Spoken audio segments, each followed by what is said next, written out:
Dans une interview accordée au magazine Spin le lundi 12 décembre, Tim Commerford a levé le voile sur son combat contre le cancer. Le bassiste du groupe Rage Against the Machine s'est notamment fait retirer la prostate. Si est l'un des groupes de rock phares des années 1990, aux côtés de Nirvana, U2 ou encore R. En seulement 8 ans et 4 albums studio, Rage Against the Machine est devenu l'un des grands noms de la musique, régulièrement classé parmi les groupes les plus influents de la musique rock. Malheureusement, des conflits au sein de la bande constituée de Zach de la Rocha, chant, Tom Morello, guitare, Brad Wilk, batterie, et Tim Commerford, basse, sonnent le glas de leur collaboration en 2000. Après diverses aventures musicales peu fructueuses, le groupe californien se reforme finalement 7 ans plus tard et continue aujourd'hui de sillonner les salles de concert du monde entier. Mais leur récente tournée a pris un tournant pour le moins inquiétant après les révélations de Tim Commerford dans les colonnes du magazine Spin hier.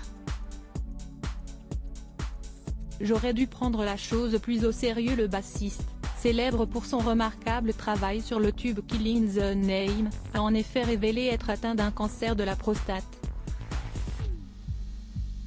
Le musicien explique regretter d'avoir trop attendu, laissant la maladie s'installer au point de devoir subir une ablation de la prostate. J'ai voulu prendre une assurance vie, mais mon taux d'APS était élevé. Je ne pouvais pas l'obtenir. Il ne voulait pas m'assurer.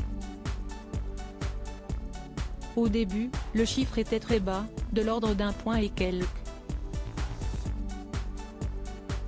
Je l'ai surveillé pendant 1 an et demi, et il a continué à progresser. Finalement, ils ont fait une biopsie et ont découvert que j'avais un cancer, alors ils m'ont enlevé la prostate. Je me suis dit que ce n'était peut-être pas si grave puisqu'ils le surveillaient et le laissaient arriver à ce stade. Je m'en veux. J'aurais dû dire, mes chiffres sont élevés, qu'est-ce que ça veut dire ? J'aurais dû prendre la chose plus au sérieux, regrette-t-il.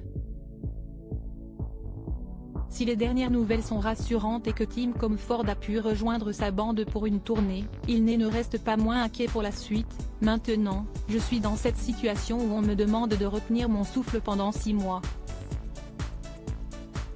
Ce n'est pas une bonne situation et je n'en suis pas heureux. J'essaie juste de garder le cap.